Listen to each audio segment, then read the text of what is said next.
친구들 안녕하세요. 어지환 선생님입니다. 오늘은 수학 디딤 영상 3단원 원기둥 원뿔 9단원 중에서 첫 번째 시간으로서 각기둥과 원기둥을 비교해보는 시간을 갖도록 하겠습니다. 오늘은 한 장의 그림을 가지고 공부를 해보도록 하겠습니다. 여러분들은 지금부터 노트에 선생님이 그린 그림과 선생님이 그린 쓴 말을 그대로 적으시고 빈칸을 같이 채우면서 공부를 해 주시면 고맙겠습니다. 자, 우리가 먼저 1학기 때 배웠던 각기둥에 대해서 먼저 살펴보도록 할 거예요. 1학기 때 각기둥에서 배웠었는데요. 자, 각기둥은 그 각기둥의 밑면의 모양에 따라서 이름이 달라지죠. 그래서 밑면의 모양이 삼각형이면 이거 기둥, 사각형이면 이거 기둥이었습니다. 자, 그럼 원기둥은 어떨까요? 원기둥은 밑면의 모양이 원이죠. 그래서 우리가 그냥 원기둥은 모든 원기둥이 원기둥입니다. 각기둥처럼 이름이 달라지지 않고 그냥 원기둥이 되겠어요. 그럼 조금 더 자세히 한번 비교를 한번 해보도록 할게요. 자, 먼저 각기둥은 두 밑면의 모양이 어떻습니까? 서로 같죠. 그리고 마주보고 있습니다. 평행합니다. 원기둥은 어떤가요? 원기둥의 두 밑면도 합동이면서 마주보고 있는 평행이죠. 빈칸을 채워주시고요.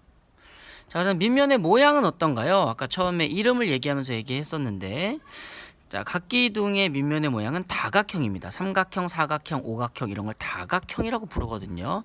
원기둥의 밑면의 모양은 뭡니까? 그렇죠. 원이죠. 자, 그럼 옆면의 모양은 어떤지 한번 살펴보도록 할게요. 옆면의 모양, 옆면을 그대로 바라보았을 때 삼각기둥 옆면의 모양은 직사각형. 그렇죠? 옆면을 옆에서 봤다고 하면 사각기둥 옆면의 모양도 직사각형.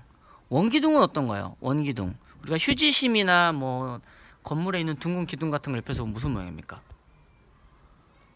둥그러져 있지만 보이는 모양은 직사각형 모양입니다. 자, 그리고 두 밑면 사이에 수직인 선분에 있나요? 자, 각기둥은 이렇게 두 밑면 사이에 수직인 선분이 있습니다. 원기둥은 어떨까요? 원기둥도 이렇게 수직인 선분이 있습니다. 자, 이것들 우리가 뭐라고 부르면 좋을까요? 그렇죠. 높이라고 부르면 되겠죠. 각기둥도 그렇고 원기둥도 그렇고 두 밑면 사이에 수직인 선분이 있고 그 선분을 우리가 높이라고 이야기할 수 있습니다. 자, 각기둥은 이렇게 구분면, 곡선을 찾아볼 수가 있나요? 전부 평평한 면이죠. 근데 원기둥은 어떤가요? 밑면은 원이라서 평평하지만 옆면은 굽어 있죠. 곡선이죠. 자, 그러니까 이런 차이점이 있다는 것을 우리가 알 수가 있습니다. 그래서 이렇게 기둥 모양의 두 밑면이 원인 이런 것들을 원기둥이라고 부르고요.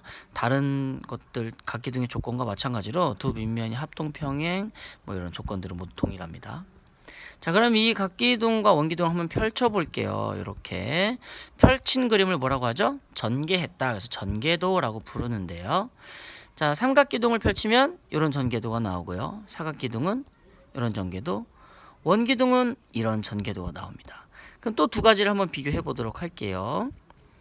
자, 전개도를 봤을 때 삼각기둥의 전개도, 사각기둥의 전개도는 접는 부분이 있습니다. 점선이 된 부분이 접는 부분이죠. 근데 원기둥은 접는 부분이 있나요, 없나요? 그렇죠, 없죠. 그러니까 접히는 부분이 없다는 겁니다. 접을 필요가 없는 거죠. 원 자체가 접히지 않기 때문에 원기둥의 전개도는 접히는 부분이 없습니다.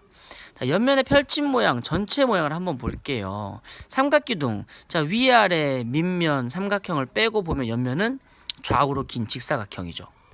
사각기둥도 위아래 사각형 모양의 밑면을 제외하면 좌우로 긴 직사각형이고요. 원도 위아래에 있는 원을 빼고 옆면의 모양만 전체적으로 봤을 때 어떤 모양이죠? 그렇습니다. 직사각형입니다. 자, 밑면의 둘레의 길이는 어떤가요? 자, 밑면의 둘레의 길이, 삼각기둥의 밑면의 둘레의 길이는 뭐와 같죠? 바로 옆면의 가로 길이와 같습니다.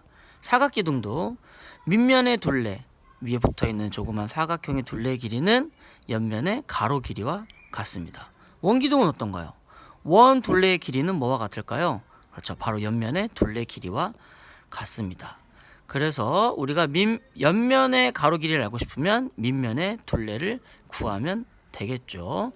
자, 원의 둘레는 어떻게 구했었죠? 우리가 지름의 원주율을 곱하면 됐죠. 대략 3.14배라고 했습니다. 지름에. 그래서 보통 지름 곱하기 3.14를 구하면 대략 원둘레를 알 수 있고 그 원둘레가 옆면의 가로 길이다 라는 걸 알 수가 있습니다.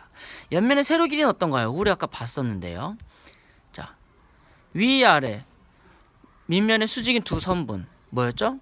높이였죠. 전개도에서도 마찬가지입니다. 옆면의 세로 길이는 두 밑면의 수직인 선분의 길이기 때문에 각기둥의 높이가 되겠죠.